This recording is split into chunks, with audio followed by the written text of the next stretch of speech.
amigos, un gusto estar otra vez con ustedes compartiendo este video en el cual vamos a tratar de la gran escritora norteamericana Edith Wharton.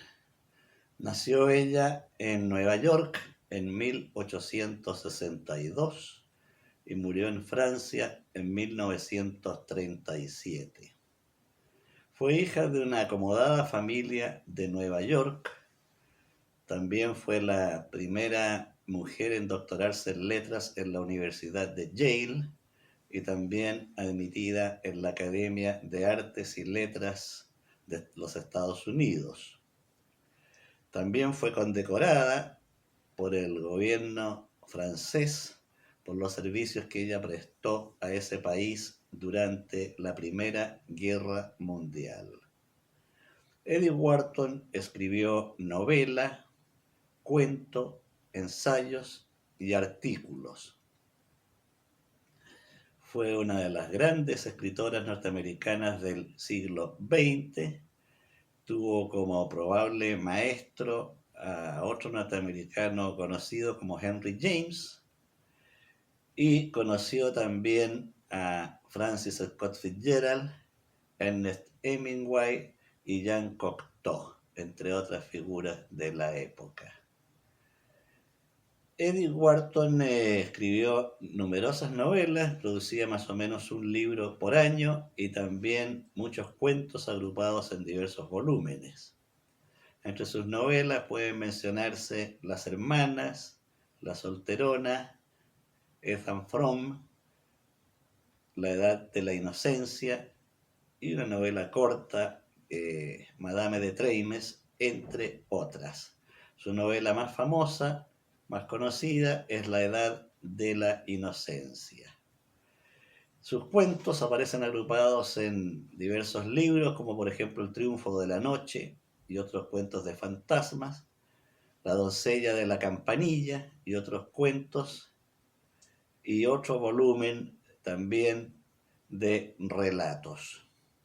Fue una excelente cuentista también, y en la novela corta también tiene trabajos muy interesantes. También cultivó el tema de los fantasmas. A pesar de que alguien había dicho que con la llegada de la luz eléctrica habían muerto los fantasmas, ella sostenía que la aparición de estos seres espectrales solo requería silencio y continuidad, porque a la larga eran seres de la imaginación.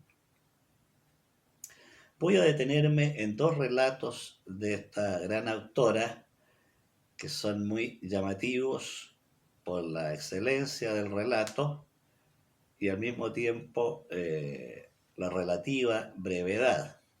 El primero de ellos se llama Las Fiebres Romanas. Nos cuenta la historia de dos mujeres que pasean en Roma acompañadas de sus hijas adolescentes.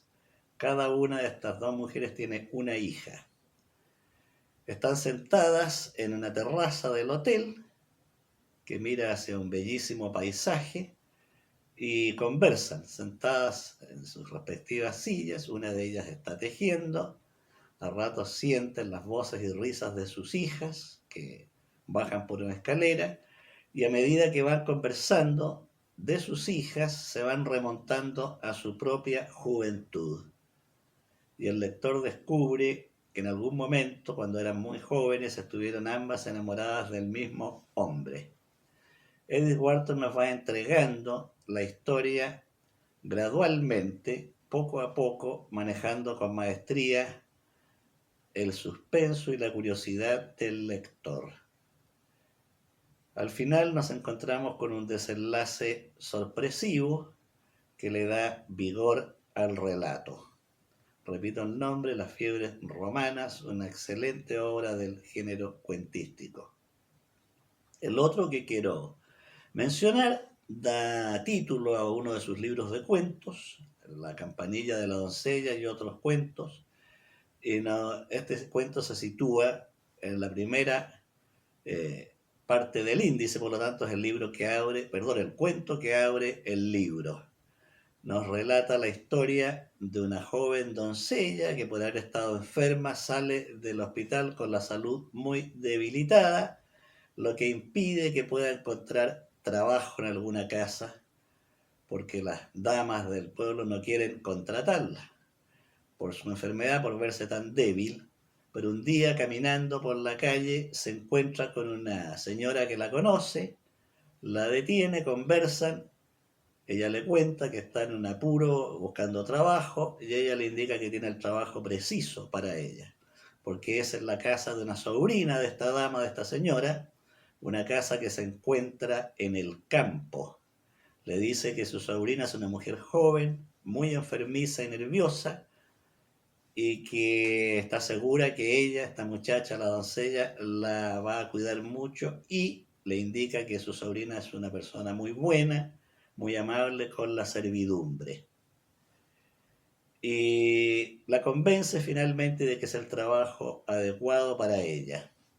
La joven doncella prepara sus cosas, toma un tren y llega a este pueblito alejado y de ahí al campo. Y a medida que avanza hacia la casa, descubre que es una casa grande, tipo mansión, pero de aspecto lúgubre, al igual que el paisaje que rodea inmediatamente el inmueble. Cuando llega es recibida por una criada y ve que hay varias personas como servidumbre en la casa, incluyendo un varón, la cocinera y esta otra dama, y esta dama la recibe, la lleva a un segundo piso para indicarle su habitación. Cuando avanzan por una galería, ella, la doncella, ve que se abre una puerta y aparece una dama frente a ella que la mira insistentemente. Ella piensa que es otro habitante del inmueble y cuando llega a su pieza le dice a la criada quién era la mujer que apareció en el pasillo. Y la otra criada le dice que debe ser su imaginación, que no ha visto a nadie. Posteriormente ella se instala y es llevada donde la dueña de casa, una mujer que está postrada en cama, es una mujer bonita, joven todavía, pero con una apariencia de fatiga, de poca vitalidad. Después ella va descubriendo que el marido, el dueño de casa, no vive en forma permanente allí, sino que aparece cada cierto tiempo y cuando el marido vuelve, la servidumbre se pone extraordinariamente nerviosa, agitada. El marido es un hombre muy brusco, casi brutal, que intimida temor a quienes se acercan a él. Enseguida la doncella se va ganando rápidamente el cariño de la dueña de casa, que siente que es la persona adecuada para acompañarla. También se presenta un personaje, varón, que viene del pueblo cada cierto tiempo a ver a la dama, la dueña de casa, y que además le lee en voz alta libros. Y a veces salen a pasear por el parque, por el campo, y ella va del brazo de este varón y que la acompaña. Un día la dueña de casa envía a la doncella a comprar al pueblo y en el pueblo esta joven muchacha se encuentra con otra amiga y le dice que está radicada en el pueblo, conversan, ella le indica dónde está trabajando y la amiga se espanta. Le dice, ¿cómo es posible que estés en esa casa? Creo que pronto te vas a ir. Ahí nadie ha durado más de 3 meses. Bueno, el lector va descubriendo que efectivamente la figura que aparece en el pasillo se le va a aparecer en sucesivas ocasiones a la doncella, generando una situación de gran tensión respecto a esta muchacha. Todos los criados niegan la presencia de este ser, pero la habitación está siempre cerrada y se sitúa justo al lado de la habitación de la doncella. Y nadie quiere referirse a ese cuarto.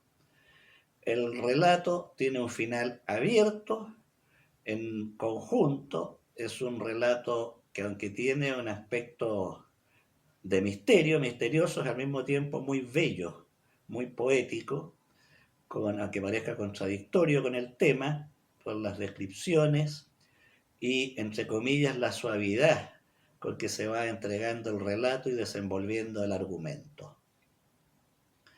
Voy a quedar aquí con esta gran escritora, repito, Edith Wharton, nacida en Nueva York y fallecida en Francia. Y ahora las voy a dejar con un relato de mi propia creación, que en esta ocasión no va a leer Mónica, sino que lo va a leer Mariana, de modo que los dejo con ella y ojalá les guste. Juicio final. Solo nuestro concepto de tiempo nos permite denominar de este modo al juicio final, aunque en realidad se trata de un tribunal de excepción. Esto pensaba el señor Kafka, sentado en una banca de una plaza solitaria, una mañana de agosto, y como era su costumbre, dudaba de la certeza de su conclusión que tenía a su propio entender, un marcado acento jurídico. Las leyes, los tribunales, la administración del Estado, eran temas que lo habían obsesionado siempre. Si el juicio final era o no un tribunal de excepción, era una discusión en la que los juristas tenían mucho que decir, aunque no estaba muy seguro en cuanto al aporte que esos especialistas podían efectivamente hacer.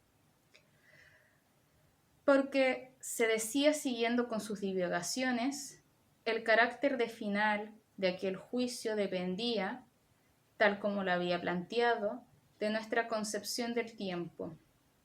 Y en este caso eran los filósofos, teólogos y hombres de ciencia los llamados a realizar un mayor aporte.